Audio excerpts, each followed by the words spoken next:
This is the prairie. It's beautiful, subtle, vitally important.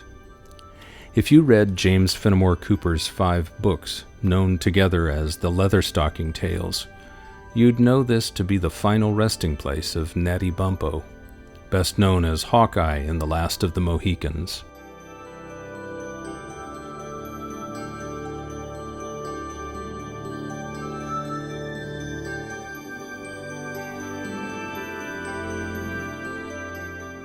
In the earlier books, Bumppo, or Hawkeye, is known variously as Deerslayer, La Longue Carabine, Leatherstocking, and Pathfinder. In the Prairie, the final book in the Leatherstocking Tales, an octogenarian Natty Bumppo isn't referred to by name. He is only known as the Trapper. But the reader knows from references to his former adventures that the Trapper is the noble hero and philosopher of the wilderness. He has come to the prairie to escape the sound of people cutting down the forests of his native Northeast.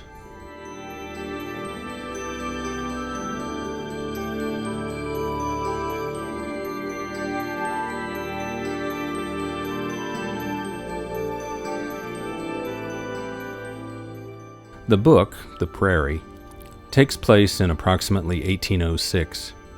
It is only a few years after the Louisiana Purchase in 1803, and very soon after the 1804 to 1806 Lewis and Clark Corps of Discovery expedition, and people are beginning to move west.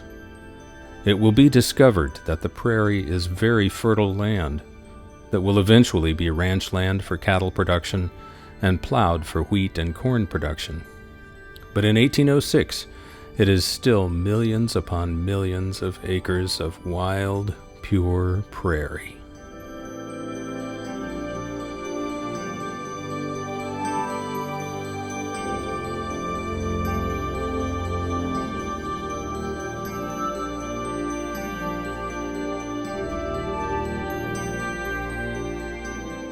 The prairie was one of the most complex and diverse ecosystems in the world, stretching from the southern plains of Texas to the north woods of Canada, and from the Rocky Mountains to east of the Mississippi River. The tallgrass prairie was in the east of the prairie region, receiving more rainfall. Of the vast tallgrass prairie, less than 4% remains, all in the Flint Hills of Kansas. People tend to use plains interchangeably with prairie, and that's not correct. A plain is a geological feature, while a prairie is an ecosystem. The prairie is not simply a flat plain. It's a complex ecosystem made up of grasslands, riparian woodlands, hills, valleys, and wetlands, and underneath are vast aquifers that will eventually provide irrigation waters to the farmers who will come here. As much as 80% of the prairie is grasslands of nearly 60 different species of grass. But there are also over 300 species of forbs and flowers, over 100 species of lichens and liverworts, and numerous species of woody trees and shrubs of the riparian woodlands.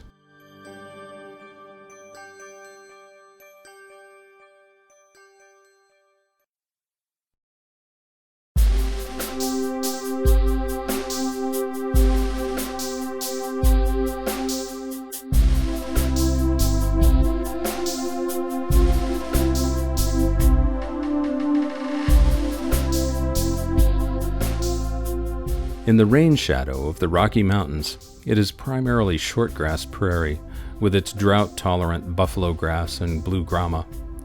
As you move eastward, weather systems draw moisture from the Gulf of Mexico and produce more rainfall. The climate supports tallgrass prairies with big bluestem, Indian grass, and switchgrass, growing sometimes to heights of 8 feet. The different prairies and their predominant plant life have adapted to survive a climate range that features wide variation from bitter cold to blazing heat and semi-arid to relatively moist.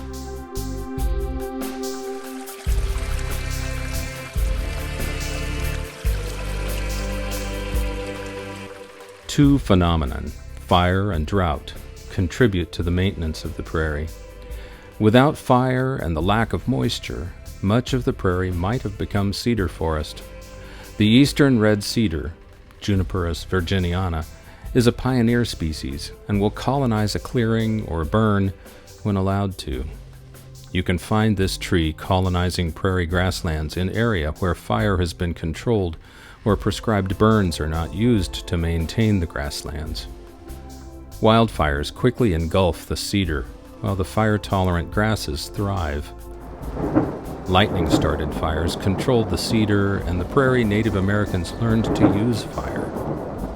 The Pueblo Indians of the Mesa Verde area used the cedars and junipers. Among other things, they used juniper berries as an antibiotic to treat wounds, but the Plains Indians used fire to limit the cedars to maintain the grasslands that benefited their primary source of food and support, the American bison.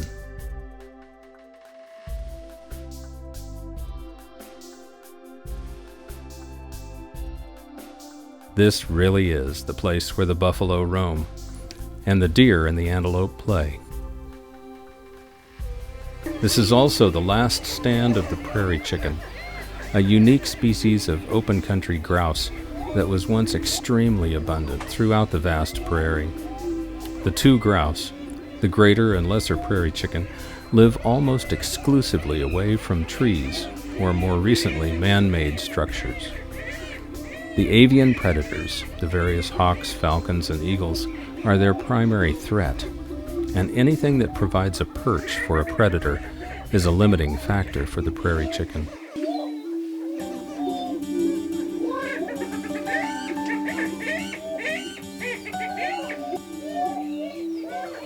In the spring, the prairie chickens gather in leks, a shortgrass area, to perform their mating ritual. The male birds will dance and display for the females to attract a mate.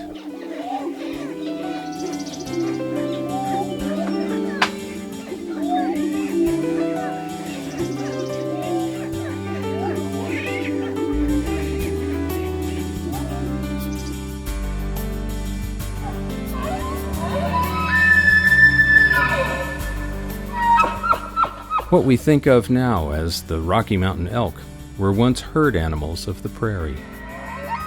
Elk retreated to the mountains as settlements spread across the prairie.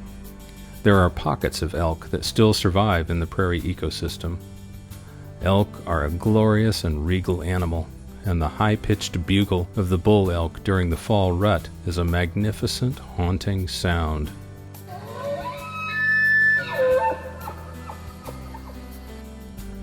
In the mountains, elk will seek out a meadow or park area for the rut ritual.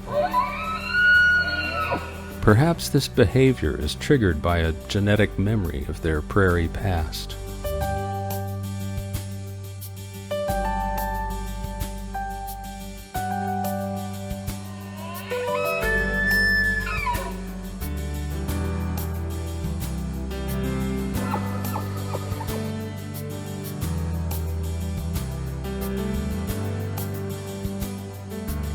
Historically, bears were at home on the prairie ecosystem. Both black bears and grizzly bears lived here.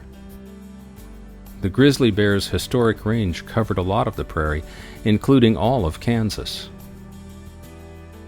Naturalist George Ord gave the grizzly bear its scientific name. He formally classified it in 1815 for its character as Ursus horribilis, or terrifying bear, using a specimen brought back by the Corps of Discovery expedition. The grizzly bear is incompatible with now agricultural use of much of the prairie, and like the elk has retreated into the wilderness areas. Unlike the elk, the grizzly bear did not retreat of its own accord, and there remain no enclaves of grizzly bears on the prairie.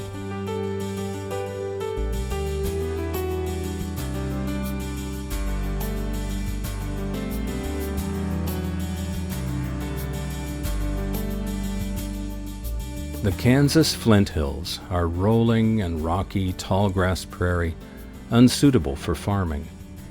The Flint Hills were formed by differential erosion. the process by which softer rock is eroded away by wind and water, leaving the harder shelves. This characteristic of the Flint Hills has saved them from the plow and ensured they would become the last best example of what was once the vast tallgrass prairie. Two remarkable areas provide visitors and researchers a view back in time to the historic tallgrass prairies. The Tallgrass Prairie National Preserve near Cottonwood Falls, Kansas, and the Kansa Prairie Preserve near Manhattan, Kansas.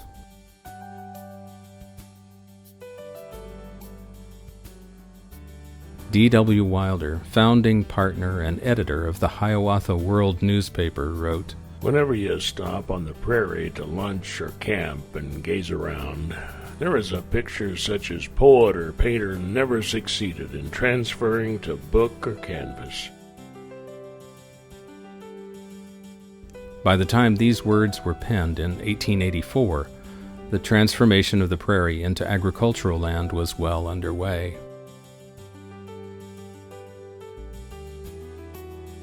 The Santa Fe Trail connected Independence, Missouri with Santa Fe, New Mexico, and crossed diagonally across the Kansas prairie. The trail was pioneered in 1821 by William Becknell and became the forerunner of the railroad. Countless wagon trains followed the Santa Fe Trail westward through Kansas. Finally, between 1863 and 1869, the first transcontinental railroad was built connecting Council Bluffs, Iowa, to San Francisco, California. The die was cast, and the prairie would be settled and succumb to the plow. Except for the unsuitable Flint Hills. A good friend of mine has described the Flint Hills as a way of life as much as a place. In his wanderings through the area, he discovered a rock outcrop on a high vantage point and found a pile of obsidian chips there. Obsidian is not native to the Flint Hills. It would have been traded among Native American communities as a commodity. He imagined, probably accurately, that an Indian game scout had sat there watching for the herds of bison and knapped the obsidian into tools or arrowheads to pass the time, much the way someone might have whittled.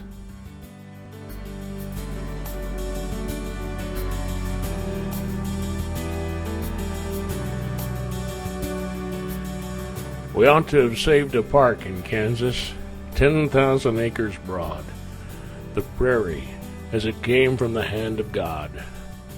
Not a foot or an inch desecrated by improvements or cultivation.